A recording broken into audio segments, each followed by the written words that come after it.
हरियाणा की सभी 10 लोकसभा सीटों पर चुनाव संपन्न होने के बाद अब भारतीय जनता पार्टी चुनाव को लेकर समीक्षा बैठक कर रही है। भाजपा ने आज पंचकुला के सकेतड़ी स्थित पार्टी के राज्य स्तरीय कार्यालय पंचकमल में समीक्षा बैठक की। इस बैठक में मुख्यमंत्री नायब सिंह सैनी, पूर्व सीएम मनोहर लाल खट्टर, मंत्री कंवरपाल गुर्जर, मंत्री व हिसार से प्रत्याशी रणजीत सिंह चौटाला, सुभाष बराला, अशोक तंवर, मोहन लाल बड़ौली, राज्य मंत्री महिपाल ढांडा, कृष्णपाल गुर्जर समेत तमाम नेता व मंत्रियों ने शिरकत की। बैठक से पहले मंत्री महिपाल ढांडा और कंवरपाल गुर्जर ने मीडिया से बातचीत की और बैठक के एजेंडे को लेकर बताया।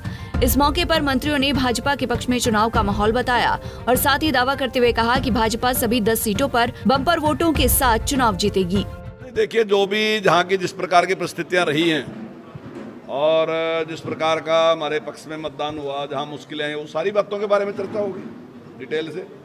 तो सभी जो कार्यकर्ता हैं वो सारी उसकी समीक्षा करके उसका बताएंगे। सर, 4 जून को नतीजे आएंगे, लेकिन कांग्रेस जो लगातार दावा कर रही है कि वोटिंग के बाद जो एक आंकलन है उसमें 6 से 7 सीट कम से कम जीत रहे हैं। हालांकि 10 की 10 का दावा करते हैं, लेकिन उनके जो इंटरनल जो है वो 6-7 सीटें मानने चल रहे हैं। भाई, दावे पे तो कुछ वो नहीं लगता ना जी, दावा तो कुछ भी कर सकते हैं, लेकिन कांग्रेस की ऐसी स्थिति नहीं। अगर कांग्रेस 2 सीटें भी जीतती है तो बहुत बड़ी बात है उनके लिए। निश्चित तौर से 100% भारतीय जनता पार्टी जीतेगी। कोई व्यक्तिगत पार्टी नहीं है, पारिवारिक पार्टी नहीं है।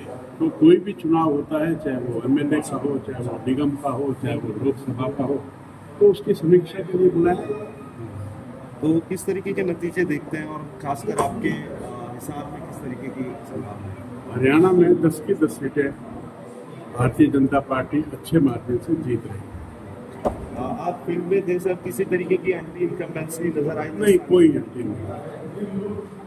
हिसार में तो बहुत ही अच्छा माहौल था, क्योंकि मैं मोस्टली हिसार में ही रहा, तो बहुत अच्छा माहौल था। अच्छे वोटों से चौधरी रणजीत सिंह जीतेंगे और बाकी लोगों को, कांग्रेस को छोड़कर जो बाकी लोग हैं, उनको तो शायद अगली दफा जो मान्यता है वो भी ना मिले, उनके इतने कम वोट है। मुकाबला कांग्रेस और बीजेपी के बीच में? नहीं, मुकाबला नहीं है, पर मैंने आपको कहा कि उन दोनों को तो मान्यता भी मिलनी मुश्किल है। अभी आए हैं, देखते हैं क्या क्या मुख्य एजेंडा रहेगा, मगर ये तो बिल्कुल एकदम स्पष्ट हो गया कि लोगों में जो उत्साह देखने को मिला है, उसके हिसाब से हम लोगों को लगता है कि एक बहुत बड़ी विक्ट्री हमारी होने वाली है, उसमें कोई संशय नहीं।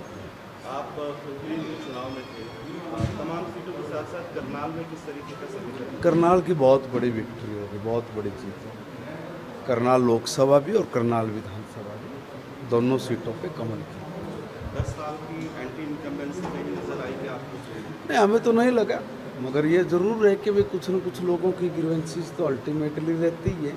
10 साल तक जब हम लोग सत्ता में हैं तो बहुत सारे ऐसे काम होंगे जो शायद कहीं न कहीं पाइपलाइन में होंगे या नहीं हो पाए होंगे, मगर ये तो तय है कि जो आज तक नहीं हुआ था वो काम हम लोगों ने करके दिखाया। जैसे कॉलोनियाँ वैध नहीं हो रही थी, हमने तमाम कॉलोनियाँ वैध की। जैसे सीवर, पीने के पानी की व्यवस्था नहीं थी, मूलभूत सुविधाएं। दरअसल हरियाणा में 10 लोकसभा और एक करनाल विधानसभा सीट पर उपचुनाव के लिए 25 मई को मतदान किया गया। वोटिंग से पहले और वोटिंग के बाद भी तमाम राजनीतिक दल सभी सीटों पर जीत के दावे कर रहे हैं। लेकिन लोकसभा के इस चुनावी दंगल में कौन कितने पानी में है, इसका फैसला तो 4 जून को आने वाले नतीजे ही करेंगे। पंचकुला में आज भाजपा के तमाम दिग्गज नेताओं ने चुनाव को लेकर समीक्षा बैठक की, जिसमें कार्यकर्ताओं से आए फीडबैक पर चर्चा की जाएगी। बता दें कि 2019 के लोकसभा चुनावों में भाजपा ने हरियाणा की सभी 10 सीटों पर जीत हासिल की थी और अब की बार भी भाजपा 2019 की रिकॉर्ड जीत दोहराना चाहती है। लेकिन इस बार भाजपा के सामने कांग्रेस और आप का गठबंधन बड़ी चुनौती बना हुआ है। ऐसे में चर्चाएं हैं कि चुनाव के नतीजे चौंकाने वाले आ सकते हैं। पंचकुला से उमंग शोरान, पंजाब केसरी टीवी। हमसे जुड़े रहने के लिए हमारे YouTube चैनल को सब्सक्राइब करें और नई वीडियो की नोटिफिकेशन के लिए बेल आइकॉन को दबाएं। अगर आप ये वीडियो Facebook पर देख रहे हैं तो लाइक जरूर करें और ज्यादा से ज्यादा शेयर करें। धन्यवाद।